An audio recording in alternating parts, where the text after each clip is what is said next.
DGP Telangana Mahender Reddy के रूबरू Maoist Alluri Usha रानी ने खुद सुपुर्दगी इख्तियार की है। मीडिया के नुमाइंदों से बात करते हुए महेंदर रेड्डी ने कहा कि गुंटूर जिले के तेनाली से ताल्लुक रखने वाली ऊषा रानी के वालिद भुजंग राव भी अवामी जद्दोजहद में शामिल हुए थे और दीगर अफराद खानदान भी पार्टी का हिस्सा थे। उन्होंने बताया कि अफराद खानदान से मुतासिर होकर वो भी माओइस्ट पार्टी में शामिल हो गई और 31 साल तक काम करती रही।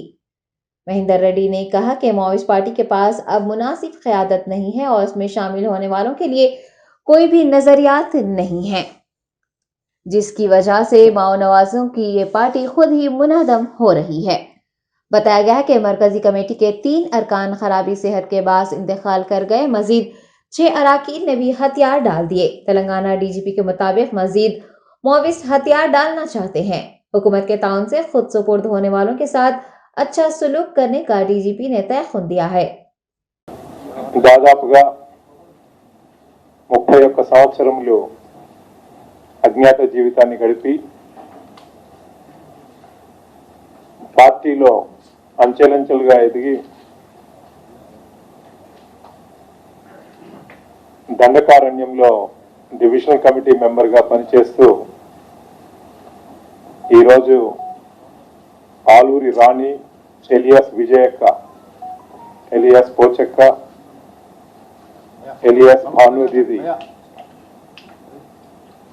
Native of Tenali Guntur district surrender అవ్వడం జరిగింది।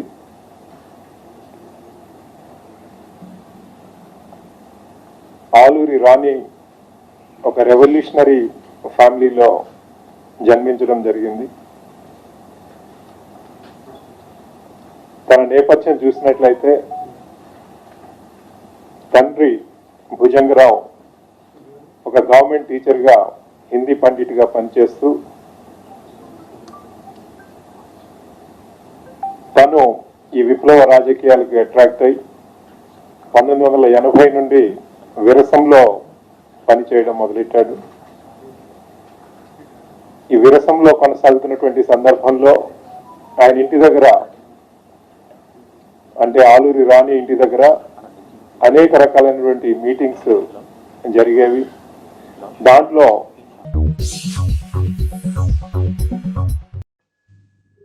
शहराबाद पुलिस की जानिब से मिलादुन नबी सल्लल्लाहु अलैहि वसल्लम के जुलूस के पुरअमन इनेकाद को यकीनी बनाने के लिए मुतादिद इक़दाम किए जा रहे हैं। दशहरा त्यौहार और दुर्गा विसर्जन की कामयाबी से तकमील के बाद कल यानी इतवार के रोज मनाए जाने वाले जश्न मिलादुन नबी सल्लल्लाहु अलैहि वसल्लम के सिलसिले में मुनक्किद होने वाले जुलूसों और जलसों से मुताल्लिक़ तबादला ख्याल करने के लिए हैदराबाद सिटी पुलिस की जानिब से एक इजलास मुनक्किद हुआ। पुलिस कमिश्नर हैदराबाद CV आनंद ने पुरानी हवेली में वाक़ अपने दफ्तर में उलमा इकराम, आला पुलिस अफसरान के साथ इजलास मुनक्किद करते हुए सिक्योरिटी और ट्रैफिक व दीगर इंतजामात पर मुशावरत की। CP ने शुरा पर जोर दिया कि वो शहर के अमन अमान को मुतासिर करने वाले मसाइल पर रद्द-ए-अमल का इजहार न करें और सब्र से काम लें। CP ने उलमा और बुजुर्गों से ख्वाहिश की कि वो नौजवानों को जुलूस के दौरान क़वाइद की पाबंदी करने पर आमादा करें, गंगा जमुना तहजीब और फिरका वाराना हम आहंगी को बरकरार रखने के लिए कहें।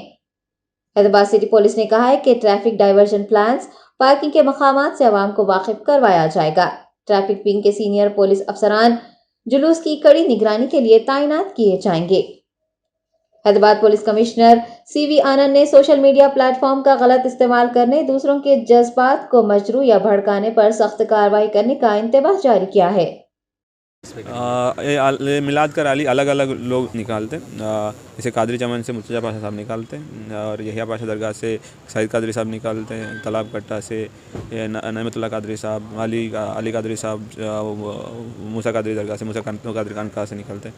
सो ये सारे अलग अलग लोग निकालते रैली और सभी लोग तकरीबन 2 बजे के आसपास मक्का मस्जिद पहुँचते हैं। 2 बजे वहाँ पे कबूल सुतारी साहब का दुआ होता है। उसके बाद वहाँ से लोग नया पुल सालारजंग म्यूज़ियम, दारुशिफा होते हुए वोल्टा चौरास्ता, वोल्टा पे कुछ लोग रैली ख़त्म करते हैं, कुछ लोग अपना जहाज़ स्टार्ट किया वहाँ से होते हैं। कुछ एक सुन्नी दावत इस्लामी ऑर्गेनाइजेशन है जो सुबह हसन फारूकी साहब सुबह निकलते 7 बजे फजर की नमाज़ के बाद वो हज हाउस तक जाते हैं, उसका भी अरेंजमेंट्स किया गया।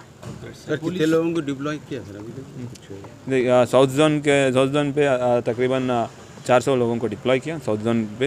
वैसे ही मिलाद का रैली साउथ जोन से सीमित नहीं है, अलग अलग जगह है, उन लोग भी अपना अपना जोन का हिसाब से डिप्लॉयमेंट हो चुका है। बाहर से भी फोर्स आया, लोकल फोर्स रैपिड एक्शन का 2 कंपनी भी उसमें लगाया गया। थैंक्स। युगा तुलसी फाउंडेशन की जानिब से इंदिरा पार्क पर धरना मुनज़्ज़म करते हुए राजा सिंह को अंदरून 1 हफ्ता रिहा करने का मुतालबा किया गया है। शिव कुमार योगा तुलसी फाउंडेशन के चेयरमैन की जेर क़यादत इंदिरा पार्क धरना चौक पर PD एक्ट के तहत गोशा महल MLA राजा सिंह की गैर कानूनी हिरासत के खिलाफ एहतजाजी मुजाहरा किया गया। हिंदू बरादरियों के साथ रुकन असम्बली के रिश्तेदारों ने बड़े पैमाने पर इस एहतजाज में हिस्सा लिया है। शिव कुमार ने मुनव्वर फारूकी की जानिब से हिंदू देवी देवताओं की तौहीन करने के बावजूद उन्हें हुकूमत की जानिब से शो करने की इजाजत देने पर नाराजगी जताई और अंदरून 1 हफ्ता राजा सिंह की गैर मशरूत रिहाई का मुतालबा किया। युगा तुलसी फाउंडेशन ने खबरदार किया है कि अगर राजा सिंह की रिहाई न की गई तो बड़े पैमाने पर एहतजाज किया जाएगा। बीजेपी रहनुमा विवेक वेंकट स्वामी ने CBI से ताड़ीचर्ला माइंस बदउनवानी की तहकीकात का मुतालबा किया है। कौमी एग्जीक्यूटिव कमेटी मेंबर ने KCR हुकूमत पर ताड़ीचर्ला माइंस को कमीशन के हुसूल के लिए AMR के हवाले करने का इल्जाम आयद करते हुए कहा कि अरबों रुपयों का घपला हुआ है और इस बदउनवानी की CBI तहकीकात होनी चाहिए। राजगोपाल रेड्डी पर आयद इल्जामात पर उनका कहना है कि सुप्रीम कोर्ट के रहनुमायाना खतूत के मुताबिक उन्होंने कॉन्ट्रैक्ट टेंडर्स हासिल किए हैं। KTR को तनकीद का निशाना बनाते हुए बीजेपी लीडर ने कहा कि KTR मुनुगुडु में शिकस्त के खौफ से राजगोपाल रेड्डी पर झूठे इल्जामात लगा रहे हैं। उन्होंने बताया कि मरकजी इलेक्शन कमीशन को खुसूसी अफसरान की निगरानी में ज़िमनी इंतखाब कराने के लिए कहा गया है। TRS माजी में ताकत का गलत इस्तेमाल करती रही है, ताहम अवाम अब KCR और KTR को सबक सिखाने के लिए तैयार हैं। विवेक वेंकटा स्वामी का कहना है कि TRS अब इस मौक़िफ़ में है कि उसे अपने कारकुनों को खुद खरीदना पड़ेगा। నిన్న KTR గారు ఒక అంశం ట్వీట్ చేస్తున్నారు. కేంద్రం నుంచి రాజగోపాల్ రెడ్డి గారు కాంట్రాక్ట్ తీసుకొని బీజేపీలో జాయిన్ అయినారు. అన్ని అబద్ధాలు మాట్లాడుతున్నాడు KTR. KTRకి అవగాహన కలగాలి. రాజగోపాల్ రెడ్డి గారు తెలంగాణ ఉద్యమంలో అప్పుడు కిరణ్ కుమార్ రెడ్డి ఇంత ఒత్తిడి వేసినా కానీ ఆయన వెనుకకు పోలేదు. ఇప్పటి వరకు తెలంగాణలో దేశంలోనే ఆయన చాలా కష్ట సిచ్యువేషన్స్లో కూడా ఆసాంలో బార్డర్ పైన టెర్రరిస్ట్ ఉన్నప్పటికీ కూడా పెద్ద ప్రాజెక్ట్స్లు మంచిగా కట్టి నేషన్ బిల్డింగ్లోనే రాజగోపాల్ రెడ్డి గారు ఒక పాత్ర వేస్తున్నారు. అంటే వారు మొదటి నుంచే కాంట్రాక్ట్స్ తీసుకొని కాంపిటేటివ్ బిడ్డింగ్లోనే కాంట్రాక్ట్స్ చేస్తున్నారు. ఎక్కడ కూడా ఏ కాంట్రాక్ట్లో కూడా లోపాలు లేకుండా సరైన పద్ధతి ప్రకారంగానే వారు ఇప్పటి వరకు కాంట్రాక్ట్స్ చేస్తూ ఉన్నారు. సుప్రీంకోర్టు ఈ కోల్ మైనింగ్లో ప్రత్యేకంగా supreme court 2012 TRS senior leader Lingala Harigoud BJP में शामिल हो गए हैं। मलकपेट हल्के से वाबस्ता TRS रहनुमा एक रैली की शक्ल में पार्टी के दफ्तर पहुंचे, जो कि सैदाबाद इलाके से नामपल्ली बीजेपी दफ्तर तक निकाली गई थी। इस रैली में उनके हामियों की कसी तादाद शामिल रही। जिला सदर सुरेंद्र रेड्डी, मलकपेट सीनियर रहनुमा कोताकापू रविंदर रेड्डी, मधुसूदन रेड्डी, सीनियर बीजेपी कायदीन और कारकुनान ने इस प्रोग्राम में हिस्सा लिया। बीजेपी के सीनियर कायदीन की मौजूदगी में लिंगाला हरिगौड़ पार्टी में शामिल हो गए। ఈరోజు మలక్పేట్ కాన్స్టిట్యున్సీ నుంచి మేమందరం యువకులు ఏదైతే బండి సంజయ్ గారు చెప్పిండ్రో ఒక్కసారి ప్రభుత్వానికి అవకాశం ఇవ్వండి అని ఏదైతే చెప్పిండ్రో ఇక్కడి నుంచి మలక్పేట్ కాన్స్టిట్యున్సీ నుంచి మొదలైంది. తెలంగాణ మొత్తం ఈరోజు బీజేపీ పార్టీ మోడీ గారి నాయకత్వంలో, బండి సంజయ్ గారి నాయకత్వంలో మేమందరం కలిసి పనిచేయనికే యువకులందరం ముందుకొచ్చాము. అందుకే ఈరోజు మలక్పేట నుంచి మేమందరం జాయిన్ అవుతున్నాం. Thank you. National federation human rights council ने मुख्तलिफ शोबे हयात में खिदमात अंजाम देने वाले अफराद को अवार्ड पेश किया है। Mohammad Fayaz PRO national federation human rights council ने बताया कि अवार्ड्स के लिए 15 दरख्वास्तें मौसूल हुई थी, ताहम कमेटी ने 3 उम्मीदवारों का इंतखाब किया है, जिनमें भद्राचलम के समाजी कारकुन M सैमुअल, पंचायत सरपंच प्रजोत कुमार और जिला करीमनगर में चाइल्ड डेवलपमेंट प्रोजेक्ट व दीगर शोबों में खिदमात अंजाम दे रहे प्रोफेसर मोहम्मद अंसारी शामिल हैं। ह्यूमन राइट्स फेडरेशन से जो है आज अवार्डिंग फंक्शन हो रहा है 2021-22 के 15 जो है एप्लीकेशंस को फाइंड आउट करे थे, उसमें से 3 एप्लीकेशंस को सेलेक्ट करे। एक जो है डॉक्टर मोहम्मद अंसारी उस्मान यूनिवर्सिटी से और एक जो है शामिल बोल के एक सोशल एक्टिविटी से। उन्हें पोड़ भूमिला का बारे में बहुत फाइट करके 6000 एकड़ बांटा गवर्नमेंट से खींच के, तो उनको और जो गरीबी क्या बोलते हैं STs के एरिया में उन्होंने बहुत काम करे, उनको सेलेक्शन करे। और जो प्रज्योत कुमार बोल के एक एडवोकेट है, वो जो है छोटे उम्र में पंचायत राज में जो है प्रेसिडेंट बने और उसके बाद जो कई प्रोजेक्ट्स उन्होंने जो है गाँवों में डेवलपमेंट करे थे। तो ये तीनों को जो है आज अवार्ड फंक्शन हो रहा। एक जो है मोहम्मद अंसारी साहब, दूसरे जो है शामिल है BSSM बोल के उनका ऑर्गेनाइजेशन के चेयरमैन है उन्होंने, और जो है प्रज्योत कुमार जो है ये। तो इसका मकसद क्या है बोले तो आइंदा हर साल 6 महीने के एक बार जो हम लोग ये अवार्ड देना चाह रहे हैं। ये अवार्ड्स क्या है बोले तो मोटिवेशन ऑफ द पीपल, जो मेहनत करके उन्हें वहीं रह जाता, उसको उठा के जो है पब्लिक में लाने का मकसद से अवार्ड फंक्शन करें। ये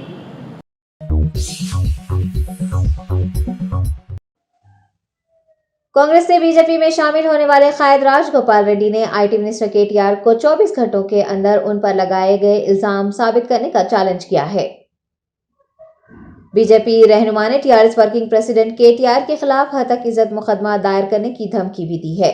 आपको बता दें कि KTR ने इल्जाम लगाया है कि राजगोपाल रेड्डी को मरकजी हुकूमत की जानिब से 18,000 करोड़ रुपए का कॉन्ट्रैक्ट मिला है और वो इसके बदले बीजेपी में शामिल हुए हैं। कोमटी रेड्डी ने कहा है कि वो उन पर आयद इल्जाम को साबित करने के लिए KTR को 24 घंटों की मोहलत दे रहे हैं। KTR के ट्वीट पर बीजेपी रहनुमा ने सख्त रद्द-ए-अमल का इजहार करते हुए लिखा है कि अगर KTR इल्जामात साबित करने में नाकाम होते हैं तो उन्हें बदनामी का सामना करना होगा। मुनुगुडो के कांग्रेस रुकने असेंबली रह चुके राजगोपाल रेड्डी ने 21 अगस्त को बीजेपी में शमूलियत इख्तियार की थी और वो इसी सीट पर 3 नवंबर को होने वाले ज़िमनी इंतखाब में बतौर बीजेपी उम्मीदवार मैदान में उतरने के लिए तैयार हैं। TRS वर्किंग प्रेसिडेंट ने गुज़िश्ता रोज दावा किया है कि राजगोपाल रेड्डी की फर्म सुशी इंफ्रा को मरकज से 22,000 करोड़ रुपए का मुआहिदा मिला है, इसलिए वो कांग्रेस छोड़कर बीजेपी में शामिल हुए हैं। KTR के इस इल्जाम पर कोमटी रेड्डी ने सख्त बरहमी का इजहार किया है। ऑल इंडिया कांग्रेस कमेटी सदर के उम्मीदवार मल्लिकार्जुन खड़गे ने TPCC कायदीन से गांधी भवन में मुलाकात की है। कांग्रेस पार्टी सीनियर रहनुमा मल्लिकार्जुन खड़गे शहर हैदराबाद पहुंचे हैं, जहां पर TPCC कायदीन ने उनका पुरजोश इस्तकबाल किया है। कांग्रेस अबूरी सदर सोनिया गांधी, उनके फर्जंद राहुल गांधी और दुख्तर प्रियंका गांधी की ख्वाहिश पर मल्लिकार्जुन खड़गे सदारती उम्मीदवार की दौड़ में शामिल हुए हैं और वो इस इंतखाब के हिस्से के तौर पर तमाम रियासतों का दौरा करते हुए कांग्रेस कायदीन से मुलाकात कर रहे हैं। उन्होंने रियासत गुजरात और रियासत महाराष्ट्र का दौरा किया है। अब वो तेलंगाना हैदराबाद पहुंचे हैं। आपको बता दें कि AICC के सदर का इंतखाब 17 अक्टूबर को होगा। कांग्रेस सीनियर कायद व साबिक वजीर मोहम्मद अली शब्बीर ने इस मौके पर मीडिया के नुमाइंदों से बात करते हुए मल्लिकार्जुन खड़गे के दौरे व दीगर तफसीलात से वाकिफ करवाया। मरकज में बरसर इक़्तिदार बीजेपी हुकूमत पर मोहम्मद अली शब्बीर ने बढ़ती महंगाई, बेरोजगारी व दीगर मसाइल को लेकर नुक्ताचीनी भी की। BRS के TRS बनने पर उनका कहना था कि कई इलाकाई पार्टियां बतौर कौमी पार्टियां काम कर रही हैं, ताहम इंतखाबात में वो बामुश्किल चंद सीट्स जीत पाती हैं। कांग्रेस पार्टी के सदर के उम्मीदवार मल्लिकार्जुन खड़गे ने जमहूरियत को नुकसान पहुंचाने वाली जमातों के खिलाफ मुत्तहिद होने और कांग्रेस को मुस्तहकम करने की आवाम से ख्वाहिश की है। कांग्रेस कमेटी के उम्मीदवार आली जनाब मल्लिकार्जुन खड़गे जी आज तेलंगाना और हैदराबाद में आए और तेलंगाना प्रदेश के तमाम डेलीगेट्स 238 डेलीगेट से उन्होंने मुलाकात की और वो अपनी उम्मीदवारी के बारे में मैं क्यों उम्मीदवार बना कि नेहरू गांधी फैमिली के सोनिया जी, राहुल गांधी जी और प्रियंका जी ने जब कहा कि नहीं आप में से कोई लोग कॉन्टेस्ट करो, तो सारे युवा और बुजुर्ग कांग्रेस के सीनियर लीडर ने मुझे रिक्वेस्ट की और मुझे भी बात करे, तो फिर मैंने leader of the opposition Rajya Sabha छोड़कर मैंने ऑल इंडिया कांग्रेस पार्टी का सदर बनने के लिए मैंने आपके सामने आया हूं। अब ये आज के बाद से मई का वर्ड नहीं होगा, बल्कि हम सब मिलके चलेंगे। लोग कहते हैं कि भाई संघर्ष करो, हम आपके पीछे हैं, पीछे नहीं है, संघर्ष सब मिलकर करेंगे।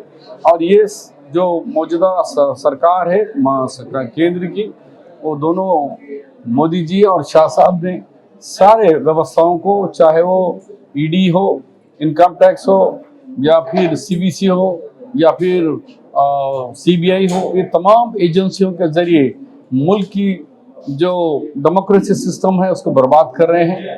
मिसाल के तौर पर जब महाराष्ट्र में जीती हुई सरकार को गिराए, गोवा में लास्ट टाइम जीती हुई सरकार को गिराए, मणिपुर में जीती हुई सरकार को गिराए, इसी तरीके से बहुत सारे मध्य प्रदेश में जीती हुई सरकार को गिराए। आवाम का मैंडेट कांग्रेस के साथ है, लेकिन ये एजेंसियों के जरिए, पैसों के जरिए खरीद करके इस मुल्क की जमहूरियत को तबाह बर्बाद कर रहे हैं, कॉन्स्टिट्यूशन को दबा बर्बाद कर रहे हैं। उसके लिए हम सबको मिलकर लड़ना है। मेरी उम्मीदवारी, मैं ये आपके घर का आदमी हूँ, मैं यहाँ का ही मैं ग्रेटर यानी हैदराबाद कर्नाटक का जब एक ही रियासत में पैदा हुआ, मैं यहीं पढ़ा, मैं तेलंगाना में, तो लिहाजा मेरा हक बनता है कि आपसे मैं वोट पूछूं और मुझे उम्मीद है कि सारे वोट मुझे गिरेंगे। ये अपील करने आए और हम लोगों भी तकरीर में यही कहा कि ये तो हमारे घर के, हमें गर्व है, फख्र है कि ऑल इंडिया कांग्रेस पार्टी का सदर पुराना हैदराबाद कर्नाटक के इलाके से ताल्लुक़ रखते हैं और जो अच्छी उर्दू भी बोलते हैं और उर्दू और हिंदी में बने पुराने दौर में उर्दू ज़बान भी लिखना पढ़ना जानते भी हैं। ये भी हमारे लिए एडिशनल फ़ख्र है। शहर हैदराबाद में जश्न मिलादुन नबी सल्लल्लाहु अलैहि वसल्लम की तमाम तर तैयारियां जोर शोर से जारी हैं। 9 अक्टूबर बरोज इतवार को मिलादुन नबी सल्लल्लाहु अलैहि वसल्लम मनाई जाएगी। शहर के बेशतर इलाकों, बिलखसूस पुराने शहर में बड़े जोश व खरोश के साथ तैयारियां की जा रही हैं। कई इलाकों को रंग बिरंगे बरखी खुमखुमों, सब्ज झंडियों और बैनर से सजा दिया गया है। हर साल की तरह इस साल भी बहुत से प्रोग्राम तरतीब दिए गए हैं। खुसूसी कॉन्फ्रेंसेस, मजहबी इज्तिमात, जलसे, महफिल मिलाद, महफिल नात का इंतहाई अकीदत व एहतराम के साथ एहतमाम किया जा रहा है और हुजूर अक़दस सल्लल्लाहु अलैहि वसल्लम की हयात मुबारक और तालीमात से वाकिफ करवाने, उनकी तालीमात को आम करने और अस्वाए हुस्ना पर अमल पैरा होने की तलखीन भी की जा रही है। इस साल मिलादुन नबी सल्लल्लाहु अलैहि वसल्लम के पेश नज़र एक अनोखी पेशरफ्त के तहत कई तंजीमें बड़े पैमाने पर खून का अतिया कैंप मुनक़िद करने के लिए आगे आ रही हैं। बताया गया है कि हैदराबाद में इस साल मिलादुन नबी सल्लल्लाहु अलैहि वसल्लम के मौके पर कम से कम 10 से ज़ायद ग्रुप्स ने ब्लड डोनेशन कैंप मुनक़िद किए हैं। शहर के कई इलाके अवाम की तवज्जो का मरकज़ बने हुए हैं, जहां पर रंग बिरंगी झंडियां, बरखी खुमखुमे और बैनर्स नजर आ रहे हैं। पुराने शहर के इलाके याकुतपुरा की मिलादुन नबी सल्लल्लाहु अलैहि वसल्लम के मौके पर की जाने वाली सजावट शहर भर में शोहरत रखती है। दूर दराज इलाकों से लोग याकुतपुरे का रुख करते हैं। वाज़ेह है कि अपनी गंगा जमनी तहजीब के लिए मशहूर शहर हैदराबाद में तमाम मज़ाहिब और ज़ात पात के लोग सजावट देखने के लिए याकुतपुरा समेत दीगर इलाकों को भी आते हैं।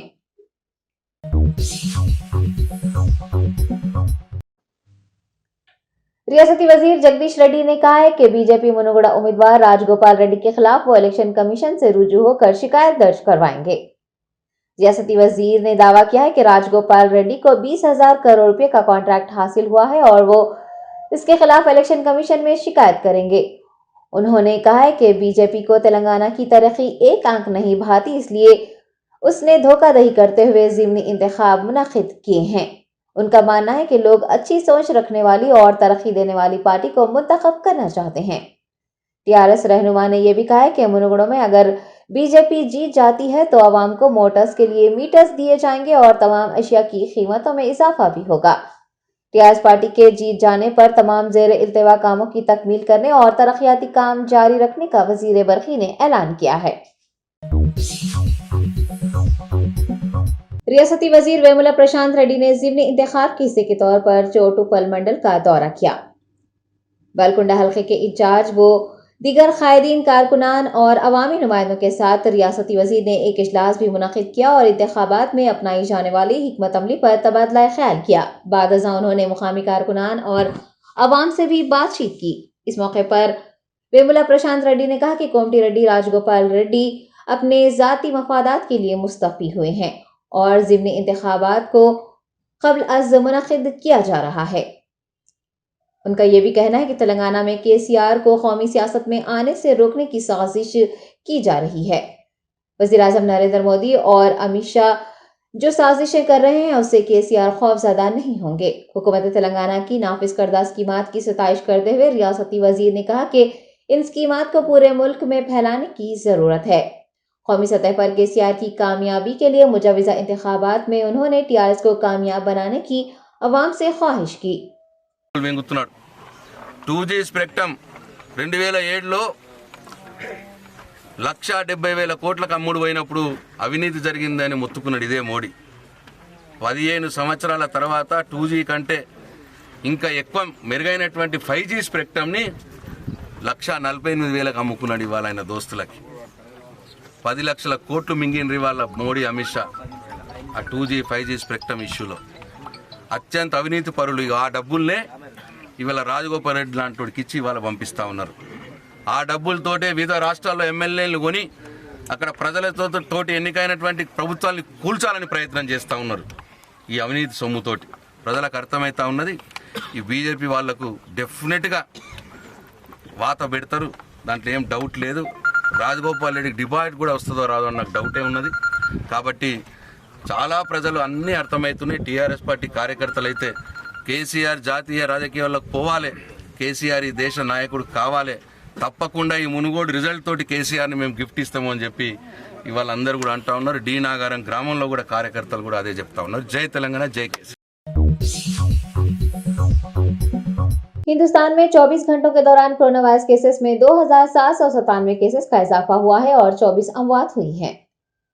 महकमे सेहत के मुताबिक गुज़िश्ता रोज 1,997 केसेस रिपोर्ट हुए थे। मुल्क में इस वक्त एक्टिव केसेस की तादाद 29,251 है, जो मुल्क के कुल मुस्बित केसेस का 0.07% है। 24 अमवात के साथ मुल्क में कुल अमवात की तादाद 5,28,778 हो गई है।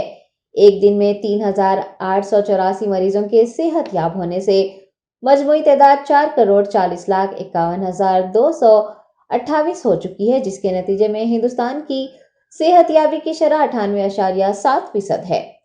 हिंदुस्तान की यौमिया मुस्बित शरह 1.0% बताई गई है और हफ्तावार मुस्बित शरह फिलहाल 1.3% रिकॉर्ड की गई है। इस अरसे में मुल्क भर में कुल 2,66,839 कोरोना टेस्ट किए गए, जिससे कोरोना टेस्ट की मजमूई तादाद 79 करोड़ से तजावुज कर गई है। कोविड-19 वैक्सीनेशन कवरेज 218.9 करोड़ से ज्यादा हो चुकी है और 4 करोड़ 10 लाख से ज्यादा नौजवानों ने वैक्सीन की पहली खुराक ली है।